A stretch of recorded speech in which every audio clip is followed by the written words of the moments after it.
जो ब्लॉक्स की दे रहे हैं, उसके अलावा बाकी ब्लॉक्स के भी किसान धान छोड़ना चाहते हैं तो पूर्व में सूचना देकर के प्रोत्साहन राशि के लिए आवेदन कर सकते हैं, उनको भी दिया जाएगा। ये ब्लॉक्स जिनमें इस योजना को लागू किया जा रहा है,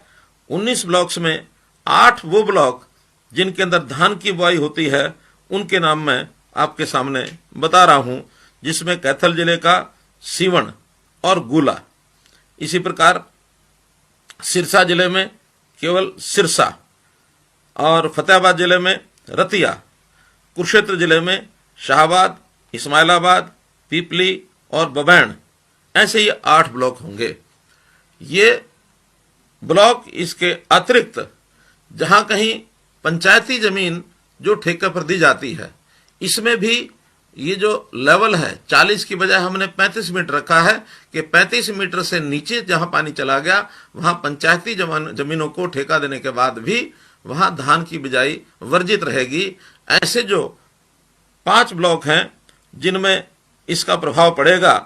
पेहवा ब्लॉक, जाखल ब्लॉक, पटौदी, फतेहाबाद और थानेसर, ऐसे ये 5 अन्य ब्लॉक हैं जहां पंचायती जमीन के ऊपर धान की बिजाई करना ये मना रहेगा। ऐसा जो प्रोत्साहन राशि है जहां पंचायती जमीन है, वो राशि पंचायतों की दी जाएगी, ताकि पंचायत यदि कम राशि भी उनको अपने कॉन्ट्रैक्ट में मिलती है, उसके कारण से उनकी जो क्षतिपूर्ति है वो की जा सकती है। मित्रों, मैं पुनः इस बात को उसी प्रकार से रखूंगा कि ये योजना केवल इसलिए बनाई जा रही है कि हम आने वाली पीढ़ी को पानी जो है भरपूर मात्रा में छोड़ करके जाएं, अन्यथा पीढ़ी, हमें आने वाली पीढ़ी भविष्य में वो निश्चित रूप से हमको कोसेगी कि पानी जो हमारे लिए छोड़कर नहीं गए। मेरा मानना है वास्तव में तो ये योजना 20 वर्ष पहले, 15 वर्ष पहले शुरू की जानी चाहिए थी, लेकिन किन्हीं भी कारणों से अगर नहीं शुरू हुई है तो भी अब हम इसको शुरू करें। हम पानी के जो प्रबंध कर रहे हैं उनमें हम इस योजना के माध्यम से हरियाणा का पानी बचाने की भरपूर कोशिश कर रहे हैं। वैसे हम अन्य राज्यों से भी अपने पानी का हिस्सा लेने के लिए बहुत सी योजनाएं बना रहे हैं, चाहे उसमें लखवार डैम हो, रेणुका डैम हो, किसाऊ डैम हो, और एसवाइएल की लड़ाई भी हमारी बराबर जारी है। इस अन्य प्रदेशों से पानी लेने की इस प्रक्रिया को हम और आगे बढ़ाएंगे, ताकि हमारा किसान जो भी कोई कठिनाई है उसमें, उस दक्षिण हरियाणा का खास करके किसान उसमें और अधिक पानी प्राप्त करके और अपनी खेती को और ठीक प्रकार से कर सके। पीने का पानी अथवा उद्योग के लिए पानी, इसकी भी कमी न आए, इसके लिए भी हम लगातार चिंतित हैं। इस नाते से मेरी अपील है कि आप धान का मोह छोड़कर और यदि अन्य फसलों को उगाएंगे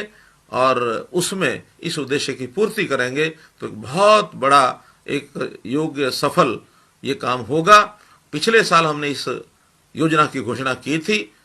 प्रधानमंत्री जी ने स्वयं इसकी प्रशंसा की थी, और मैं मानता हूं कि प्रधानमंत्री जी के बहुत दिल के निकट ये विषय है कि हम किस प्रकार से पानी बचाएं। बहुत सी अन्य योजनाएं केंद्र सरकार की ओर से भी जारी की गई हैं, तो उसी में एक इस योजना का लाभ हमको लेना चाहिए और देश में अपना काम ये बढ़ाना चाहिए आगे। एक अन्य विषय जो आजकल, पिछली बार भी मैंने कहा था, प्रोक्योरमेंट है। उस प्रोक्योरमेंट में बहुत अच्छा काम पूरे क्षेत्र में चल रहा है। 1800 गेहूं की मंडियां और लगभग 200 से ऊपर सरसों की मंडियां, उनमें सफलतापूर्वक प्रोक्योरमेंट हो रही है। इस समय तक 4.5 लाख मीट्रिक टन से अधिक सरसों की आवक हो चुकी है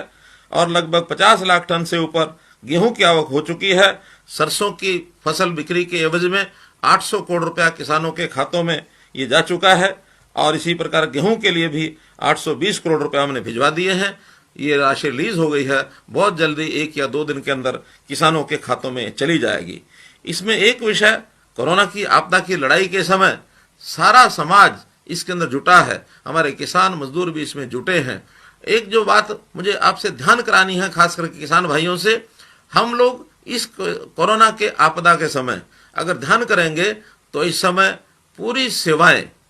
चाहे बड़ी बड़ी सेवाएं हैं चाहे छोटी सेवाएं हैं, वो प्राय उनका रोजगार लोगों का समाप्त हो गया है।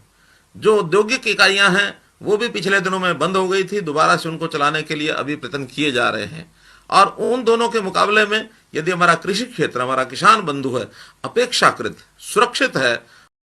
और इस सुरक्षा के कारण से हमारे ऊपर एक बहुत बड़ी जिम्मेवारी आती है कि हम सारे समाज को, पूरे प्रदेश को आगे बढ़ाने में अपना सहयोग करें, सबको साथ लेकर के चलें। निश्चित रूप से इस भविष्य में किसान का बहुत बड़ा एक दायित्व ये हमारे कंधों पर है, तो उस दायित्व को संभाल करके हम चलें और अपने इस पूरे योगदान में हम लोग आगे रहें, समाज की सेवा करना न भूलें। ये भी हमारे ऊपर एक जिम्मेवारी, एक दायित्व आता है।